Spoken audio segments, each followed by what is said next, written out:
যেসব ব্যক্তি ও এজেন্সির কারণে গত ৩১ মের পর প্রায় ১৭,০০০ কর্মী মালয়েশিয়া যেতে পারেনি, তাদের বিরুদ্ধে তদন্ত রিপোর্ট পাওয়ার পরপরই আইনগত ব্যবস্থা নেওয়া হবে বলে জানিয়েছেন প্রবাসী কল্যাণ ও বৈদেশিক কর্মসংস্থান প্রতিমন্ত্রী শফিকুর রহমান চৌধুরী।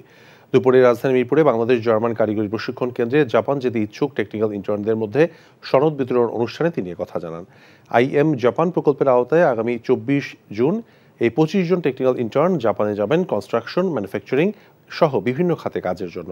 এ সময় প্রতিমন্ত্রী জানান, আগামী ২৪ জুন মালয়েশিয়া বিষয়ে গঠিত তদন্ত কমিটির রিপোর্ট প্রদান করা হবে, এরপরই দোষীদের বিরুদ্ধে ব্যবস্থা।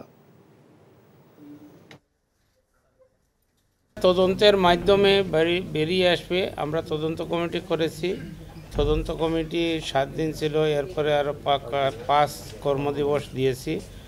তো সেটা 24 তারিখের ভিতরে রিপোর্ট বাইর করার চেষ্টা করব এবং সেটা রিপোর্টের আলোকেই যাদেরকে আমরা দোষী সাব্যস্ত করা হবে তাদেরকে বিরুদ্ধে আইনানুগ ব্যবস্থা গ্রহণ করবে। তাদের ক্ষতিপূরণ যাতে পায় সেদিকে লক্ষ্য রেখে আমাদের মন্ত্রণালয় কাজ করবে।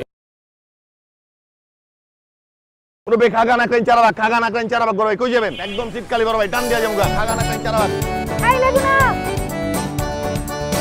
ওস্তাদ জানে প্লাস্টিক ওস্তাদ।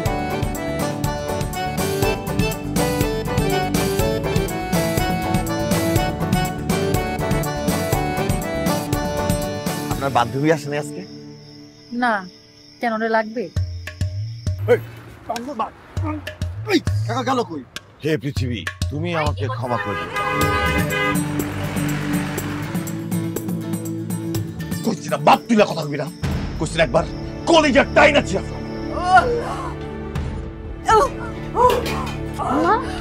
কি হয়েছে?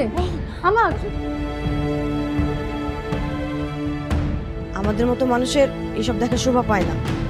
উনি আমার কাছে আসছে। কাস্টমার, আমি পাশেই আছি, ঠিক আছে? আমি তোমার কতটা ভালোবাসি, আমি তো মানুষ সুইটিরে ভালোবাসছি।